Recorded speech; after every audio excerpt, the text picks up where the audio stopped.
I love this painting because, well, let me just show you.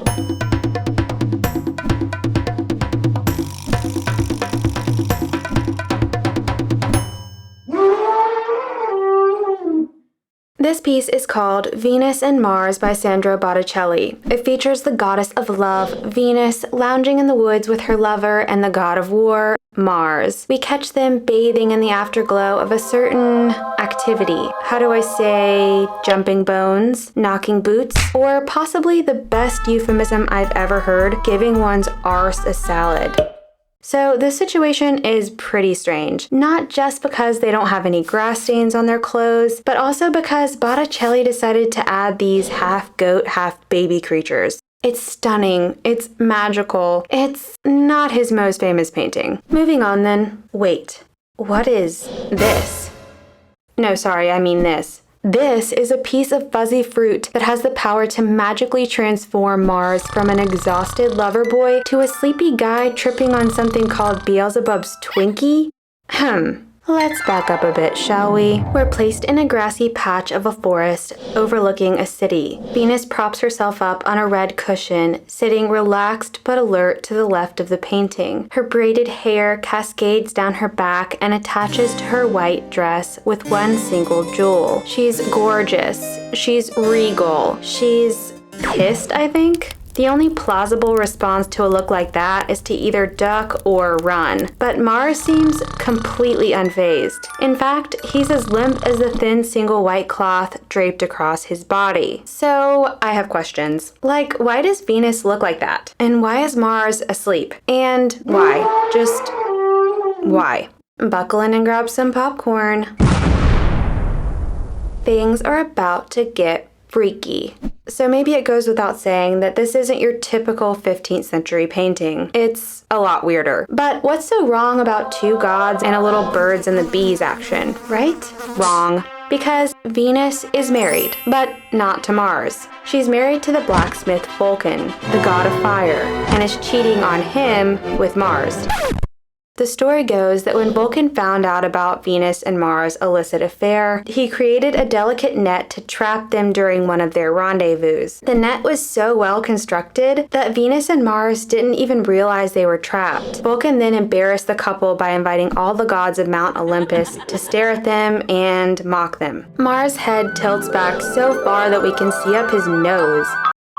And in his deep slumber state, he doesn't even notice the half-baby, half-goat creatures playing with his armor. These little guys are known as satyrs. To the left of the painting, one of the satyrs wears Mars' helmet and cradles his lance in his tiny arms. Another satyr emerges through his body armor below. The god of war is supposed to be powerful and tough, but before us lies a helpless lover boy drowning in postcoital bliss. The scene is depicted in a way that it's like we can feel his relaxation, hear the swarm of wasps buzzing right above his head, and the conch shell blaring in his ear. But is Mars actually sleeping? And why are these babies so devilish looking instead of being more like this? And what is this? For a long time, art historians overlooked this thing because, well, in their defense, there are a lot of other things going on. That all changed in 2010 when art historian David Bellingham sought to figure out what the heck this is, and what he discovered was shocking. When he brought a picture of the painting to London's Kew Gardens, botanists immediately identified it as a fruit called datura, also known as the thorn apple. But this isn't just any fruit. Datura, colloquially known as poor man's acid, is said to have hallucinogenic effects. And as it wears off, it eventually leads the person who consumes it to get very sleepy. That makes a lot of sense.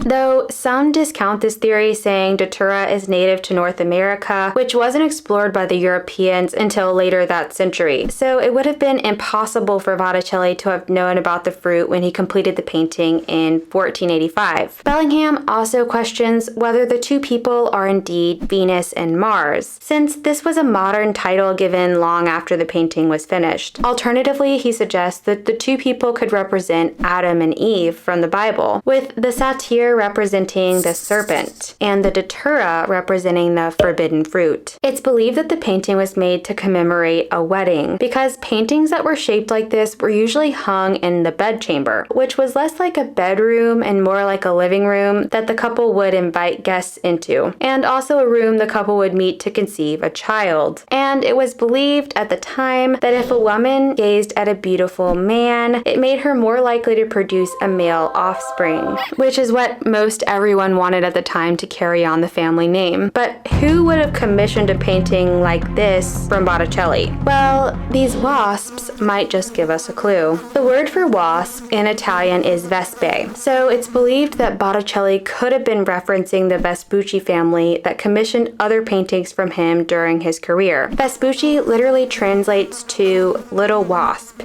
The family also had wasps present in their coat of arms. The wasps might also be a way to get across the message that love is not without pain. The rabbit hole continues, as it's also believed that the model for the woman in this painting is Simonetta Vespucci, known as the most beautiful woman of her time. And if you're familiar with some of Botticelli's work, you probably recognize her because, holy shark, he really loved to paint this woman. Many believe this was because he was actually in love with her, even though she was married. Botticelli even requested to be buried at Simonetta's feet when he died. To me, this painting is like a beautiful symphony of opposites. Love and war, alert and sleepy, serious and playful, all unified with a tempo of sensuality. This painting is like an onion. The more you dig, the more layers you find. Although, unlike an onion, this painting doesn't evoke tears. It's more like the onion on your sandwich at lunch that ends up being way stronger than you expected. It's surprising, with an extreme aftertaste that you know you're going to be reminded of all day, maybe even tomorrow. Kind of like how Venus and Mars just won't leave your brain even long after you leave it. What's your vote? A forbidden fruit-induced trip to Neverland, Venus and Mars, Adam and Eve, or all of the above? Or maybe you see something totally different. And if you do, I wouldn't be surprised, because I have a feeling there are many more layers still to be uncovered in this masterpiece that's full of pure, unadulterated chaos.